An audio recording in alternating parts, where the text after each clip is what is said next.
Hello guys, welcome back to my YouTube channel. स्वागत है आपका आज की एक अगली नई वीडियो में।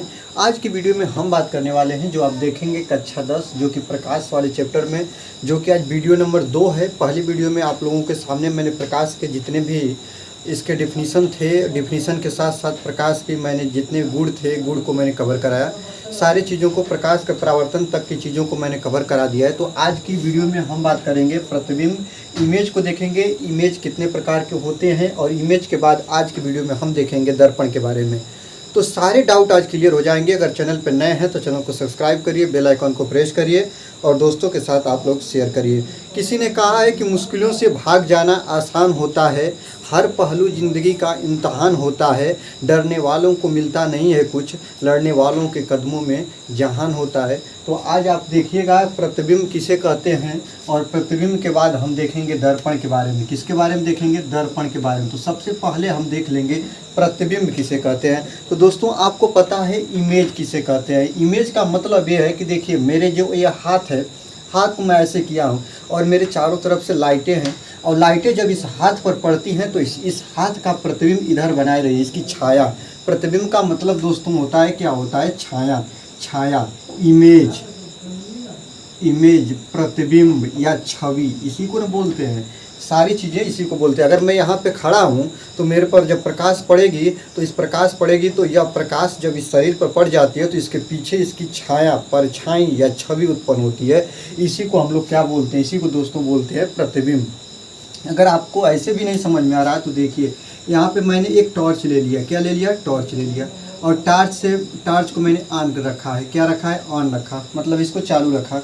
और यहाँ पे मैंने एक व्यक्ति को लिया है और इस व्यक्ति का ये प्रतिबिंब है। सपोज दैट, अनुभव कीजिएगा। और जब इस पर जब प्रकाश किरणें पड़ेगी तो जो बाहर की प्रकाश किरणें रहेगी वो तो चली जाएगी, इधर की भी तो चली जाएगी, लेकिन इसका प्रतिबिंब यहाँ पे अगर कोई एक दीवार रख दिया जाए, यहाँ पर आप देखिएगा, यहाँ पे अगर मैं यहाँ पे एक पर्दा रख दिया जाए, यहाँ पे ऐसे पर्दा रख दूँ तो इसका जो प्रतिबिंब होगा बहुत बड़ा सा यहाँ पे बनेगा। दोस्तों यहाँ पर बनेगा। तो प्रतिबिंब का सबसे पहले डिफिनीशन आप सुन लीजिए। डिफिनीशन क्या होता है? किसी भी बिंदु या पदार्थ या वस्तु पर पड़ने वाली प्रकाश की किरणें, किसी भी बिंदु हो गया, पदार्थ हो गया या वस्तु हो गया, जब किसी बिंदु पर प्रकाश किरणें पड़ती है तो उसका किसी अन्य जगह पे प्रतिबिंब या छवि बनता है, इसी को प्रतिबिंब बोलते हैं। अगर इसको अलग भाषा में, विज्ञान की भाषा में बोलेंगे तो बोलेंगे किसी बिंदु से चलने वाली प्रकाश की किरणें, ये बिंदु है और यहाँ से चलेगी प्रकाश किरणें और यहाँ पर टकराएगी। किसी बिंदु से चलने वाली प्रकाश की किरणें किसी दूसरे बिंदु पर मिलती हैं या मिलती हुई प्रतीत होती हैं तो इस दूसरे बिंदु को पहले बिंदु का क्या बोलते हैं? प्रतिबिंब बोलते हैं। क्या बोलते हैं दोस्तों? प्रतिबिंब बोलते हैं। देखिएगा, किसी बिंदु से चलने वाली प्रकाश की किरणें किसी दूसरे बिंदु पर मिलती हैं, किसी बिंदु से चलने वाली प्रकाश की किरणें किसी दूसरे बिंदु पर मिलती हैं तो इस दूसरे बिंदु को पहले बिंदु का क्या बोलते हैं? प्रतिबिंब बोलते हैं। यह पहला बिंदु है, इसी का तो ये प्रतिबिंब है, इसी का तो ही यह प्रतिबिंब है। इसी दूसरे वस्तु का प्रतिबिंब बोलेंगे, इस पहले वस्तु को। ठीक ना? मिलती हैं या मिलती हुई प्रतीत होती हैं, ये भी बात आपको बताएंगे दोस्तों, क्योंकि प्रतिबिंब दो प्रकार के होते हैं। एक होता है वास्तविक प्रतिबिंब, जो मिलती है, वास्तव में मिलती है, उसे हम वास्तविक प्रतिबिंब बोलते हैं। और जो मिलती हुई प्रतीत होती है दोस्तों, उसको बोलते हैं हम लोग, क्या बोलते हैं? आभासी प्रतिबिंब। क्या बोलते हैं दोस्तों? आभासी प्रतिबिंब। आगे देखिएगा, किसी बिंदु से चलने वाली प्रकाश किरणें किसी दूसरे बिंदु पर मिलती हैं या मिलती हुई प्रतीत होती है तो इस दूसरे बिंदु को पहले बिंदु का प्रतिबिंब बोलते हैं। प्रतिबिंब दो प्रकार के होते हैं, एक होता है वास्तविक प्रतिबिंब और एक होता है दोस्तों आभासी प्रतिबिंब। यदि यह चलने वाली प्रकाश की किरणें, यहीं से क्वेश्चन बनता है परीक्षा में, बोर्ड एग्जाम में क्वेश्चन यहीं से बनता है।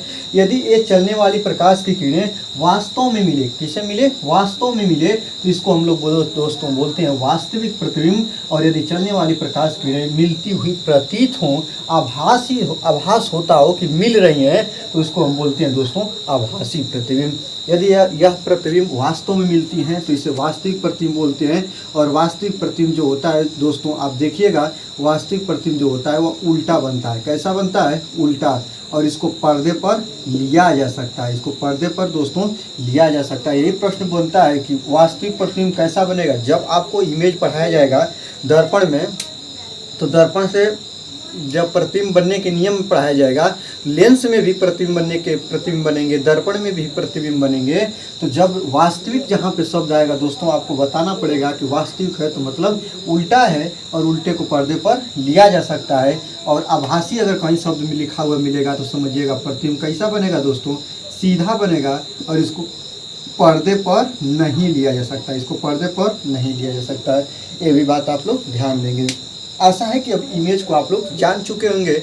मतलब मैं एक बिंदु हूँ और मुझसे चलने वाली प्रकाश किरणें किसी दूसरे बिंदु पर मिलेगी, तो इस दूसरे बिंदु को पहले बिंदु का क्या बोलेंगे, प्रतिबिंब बोलेंगे। प्रतिबिंब दो प्रकार का होगा, एक वास्तविक प्रतिबिंब और एक होगा आभासी प्रतिबिंब। यदि वास्तव में मिलता हो तो उसे वास्तविक प्रतिबिंब, यदि मिलता हुआ प्रतीत होता हो तो उसे आभासी प्रतिबिंब।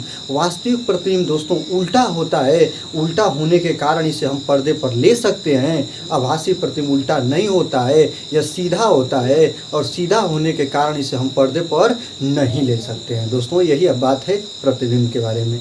तो चलिए अब आगे बात करेंगे हम अब दर्पण के बारे में। तो चलिए इसको हम क्लीन कर ले पहले, और इसके बाद आपको आज हम बताएंगे दर्पण क्या होता है।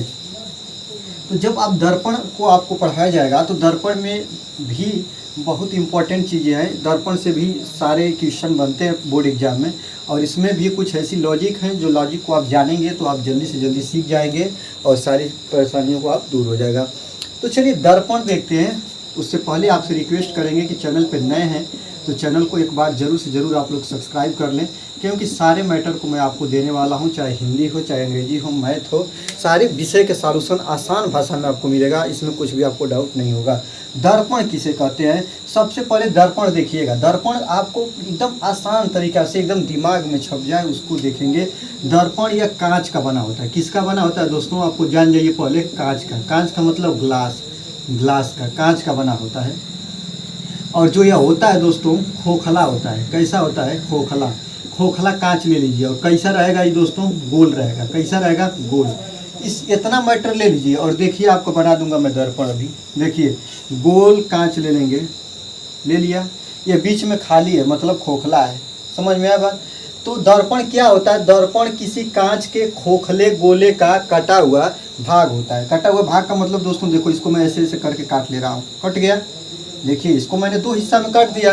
तो जब ये खोखला है तो आप देखिएगा, एक को काटेंगे तो ऐसे बन जाएगा, और एक को काटेंगे तो ऐसे बन जाएगा, और दोनों को सटाएंगे तो दोस्तों ये बन जाएगा। बन जाएगा कि नहीं बन जाएगा।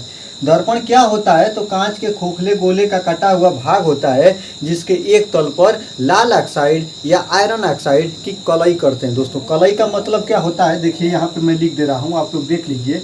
कलई, कलई का मतलब होता है दोस्तों पेंट करना। पेंट करने का मतलब होता है लेप चढ़ाना, ये भी होता है। सारे पॉइंट को आप कवर करेंगे।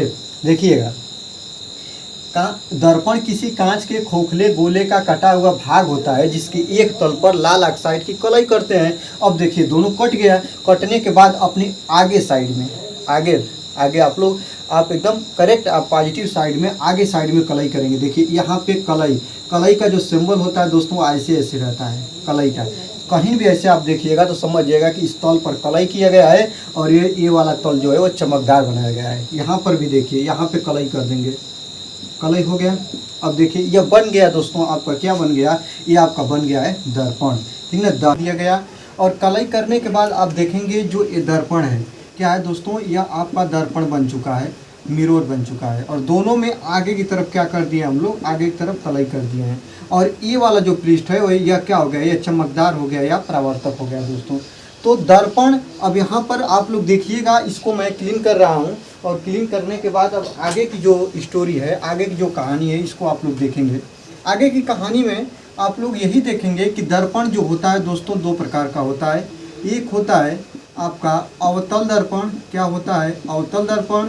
और दूसरा होता है जो आपका होता है, क्या होता है, उत्तल दर्पण। तो देखिए जब दर्पण को काटा तो इसमें से एक दर्पण अवतल होगा, और इसमें से एक दर्पण जो होगा दोस्तों उत्तल होगा। अब देखिए कौन सा अवतल दर्पण है और कौन सा उत्तल दर्पण है। तो नाम से ही क्लियर है, अवतल, उत्तल।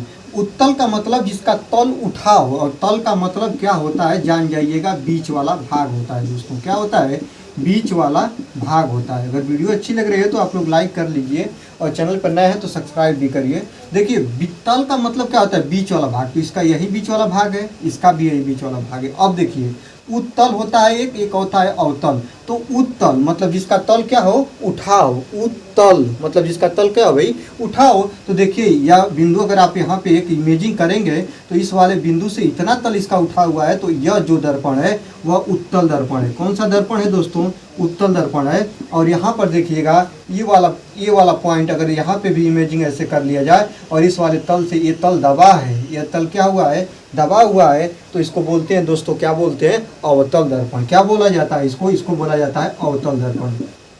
अगर आपको अभी भी नहीं समझ में आया तभी भी आपको बता रहा हूँ, देखिएगा उत्तल दर्पण किसे कहते हैं, तो वह दर्पण जिसमें परावर्तन, सबसे पहली बात मैं बता दूं, दर्पण में जो होता है दोस्तों क्या होता है, परावर्तन होता है। क्या होता है, परावर्तन। तो वह दर्पण जिसमें परावर्तन उभरे हुए तल से हो, अर्थात उठे हुए तल से हो, अर्थात यहाँ से होगा यार परावर्तन, यहाँ पे जो वस्तु जाएगी प्रकाश किरण तो इसका इसी तरफ क्या हो जाएगा, परावर्तन हो जाएगा। तो वह दर्पण जिसमें परावर्तन उभरे हुए तल से हो उसे हम बोलते हैं उत्तल दर्पण, और वह दर्पण जिसमें परावर्तन दबे हुए तल से हो उसको हम लोग बोलते हैं, क्या बोलते हैं, अवतल दर्पण। वह दर्पण जिसमें परावर्तन दबे हुए तल से हो उसे हम दोस्तों बोलते हैं, क्या बोलते हैं, अवतल दर्पण। उसे क्या बोलेंगे दोस्तों, अवतल दर्पण बोलेंगे। तो आशा है कि अब आप उत्तल दर्पण अवतल दर्पण दोनों को जान चुके होंगे।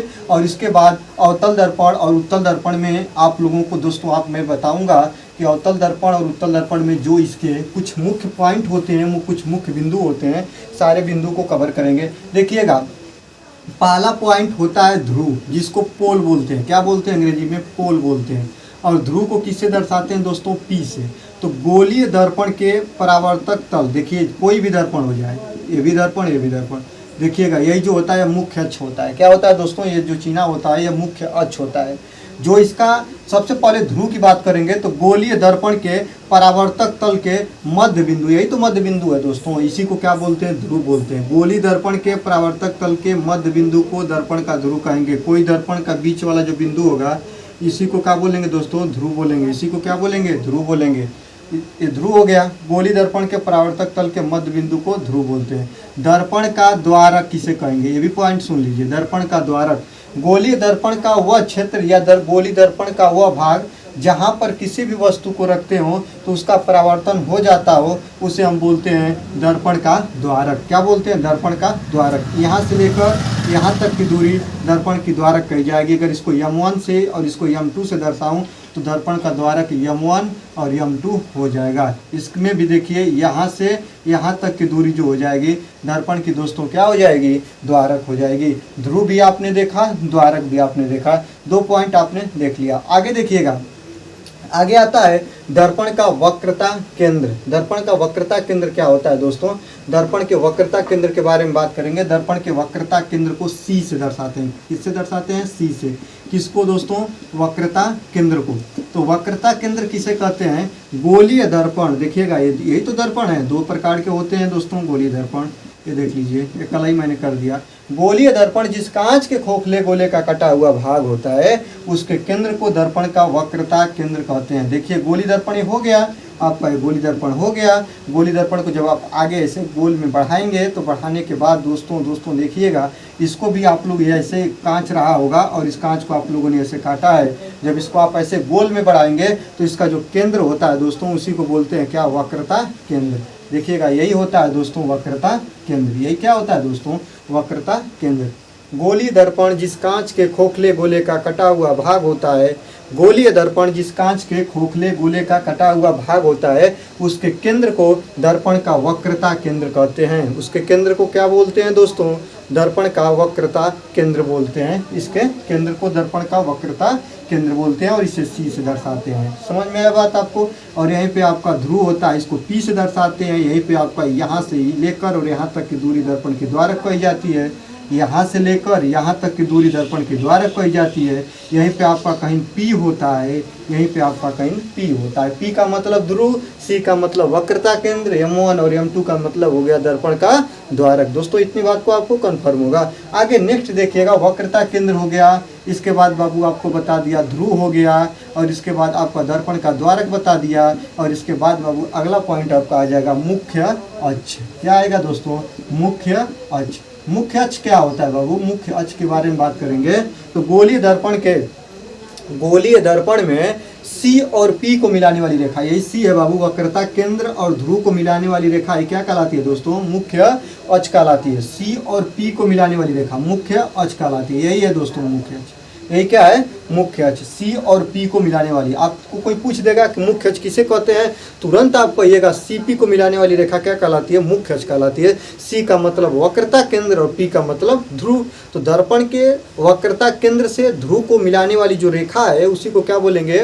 मुख्य अक्ष बोलेंगे। क्या बोलेंगे? मुख्य अक्ष बोलेंगे। इसको आप लोग ध्यान दीजिएगा, ठीक ना। अगला नेक्स्ट पॉइंट दोस्तों बात करेंगे। नेक्स्ट पॉइंट के बारे में अगर आप लोग देखने का प्रयास करेंगे, नेक्स्ट पॉइंट को आप जानेंगे समझेंगे, तो अगला पॉइंट आपका आएगा दर्पण का मुख्य फोकस, ठीक ना। मुख्य फोकस मैं यहाँ पे लिख रहा हूँ, सारे पॉइंट को आप लोग अगर केयरली पूर्वक देखिएगा। मुख्य फोकस, मुख्य फोकस किसे कहते हैं आगे देखिएगा। इसमें आप लोग देखिए, थोड़ा बताइए आप हमको, यह कौन सा दर्पण है? वह दर्पण जिसमें परावर्तन दबे हुए तल से हो रहा है, तो यह कौन सा दर्पण है? अवतल दर्पण। वह दर्पण जिसमें परावर्तन दबे हुए तल से होता है उसे अवतल दर्पण बोलते हैं, और वह दर्पण जिसमें परावर्तन उभरे हुए तल से होता है उसे हम क्या बोलते हैं दोस्तों? उत्तल दर्पण। और कोई भी दर्पण हो, दुनिया का कोई भी दर्पण, उसमें प्रकाश किरणें किस तरफ से डाला जाता है? बाईं तरफ से। किस तरफ से? बाईं तरफ से। इधर से प्रकाश किरण पड़ेगी, इधर से पड़ेगी, इसमें भी इधर से प्रकाश किरण पड़ेगी, इधर से पड़ेगी। समझ में आया मेरी बात? तो किसी भी दर्पण में प्रकाश किरण जो डाली जाती है दोस्तों, वह कहाँ से डाली जाती है? बाईं तरफ से डाली जाती है। सदैव किस तरफ से डाली जाती है? बाईं तरफ से। इधर बाईं तरफ हो गया दोस्तों, इधर क्या हो जाएगा? दाईं तरफ। इधर बाईं तरफ दोस्तों और इधर दाईं तरफ हो जाएगा। तो प्रकाश किरणें किसी भी दर्पण में सदैव बाईं तरफ से डाली जाती हैं, इस बात को आप लोग ध्यान देंगे। अगला बात करेंगे मुख्य फोकस। मुख्य फोकस क्या होता है? दर्पण पर जब मुख्य अक्ष के समांतर जाने वाली प्रकाश की किरणें, अब देखिए इधर मुख्य अक्ष के समांतर जाने वाली प्रकाश की किरणें दर्पण से परावर्तन के पश्चात जिस बिंदु पर मिलती हैं उसे हम दर्पण का फोकस बोलते हैं। इसी को क्या बोलेंगे दोस्तों? फोकस बोलेंगे। समझ में आया? अवतल दर्पण में तो एक कंडीशन बनती है, मुख्य अक्ष के समांतर जाने वाली प्रकाश किरणें दर्पण से परावर्तन के पश्चात जिस बिंदु पर मिलती है उसे हम दर्पण का मुख्य फोकस कहते हैं। और ये तो अवतल दर्पण में हुआ। उत्तल दर्पण में दोस्तों क्या होता है? मुख्य अक्ष के समांतर, यही है ना मुख्य अक्ष, मुख्य अक्ष के समांतर जब जाएगी प्रकाश किरणें तो जाने के बाद यह इसका जो परावर्तन होगा यह तो इधर निकल जाएगी, लेकिन इधर ही कहीं आपको अगर इसे डाट रेखाओं से दर्शाएंगे तो इधर इसका मुख्य फोकस हो जाएगा। यही बात आप ध्यान रखिएगा। जो अवतल दर्पण का मुख्य फोकस होता है वह बाईं तरफ होता है, और उत्तल दर्पण का जो मुख्य फोकस होता है वह दाईं तरफ होता है। और जब इसी को दोस्तों मैं आपको आगे पढ़ाऊंगा चिन्ह परिपाटी दर्पण का सूत्र, तो उसमें बताऊंगा यफ का मान किस में प्लस होता है और यफ का मान किस में माइनस होता है। अगर अभी जानना चाह रहे हैं तो जान जाइए। इधर की दूरियां आप जब भी कभी भी नापिएगा तो इधर की दूरियां माइनस में नापेंगे, और इधर की दूरियां दोस्तों किस में नापेंगे? प्लस में मापेंगे। ये बात आप ध्यान रखिएगा। तब मैं वहाँ पे बताऊंगा आपको उत्तल दर्पण की जो फोकस दूरी होती है, उत्तल दर्पण की फोकस दूरी वो प्लस होती है, और अवतल दर्पण की फोकस दूरी दोस्तों जो होती है वो माइनस होती है। तो बस आज की वीडियो में बस इतना ही। अब मिलेंगे अगली वीडियो में नई ताजगी के साथ, नई ऊर्जा के साथ। तब तक आप बने रहिए मेरे साथ। मैं हूं अभिषेक और आप देख रहे हैं क्लास सॉल्यूशन का यह ऑनलाइन पोर्टल चैनल। तो आप बने रहिए मेरे साथ। मिलेंगे सारे जितने भी क्वेश्चन हैं, सारे क्वेश्चन को कवर करेंगे, सारे डाउट को दूर करेंगे। तब तक के लिए धन्यवाद। देखते रहिए क्लास सॉल्यूशन भाई अभिषेक सर, और मस्त रहिए।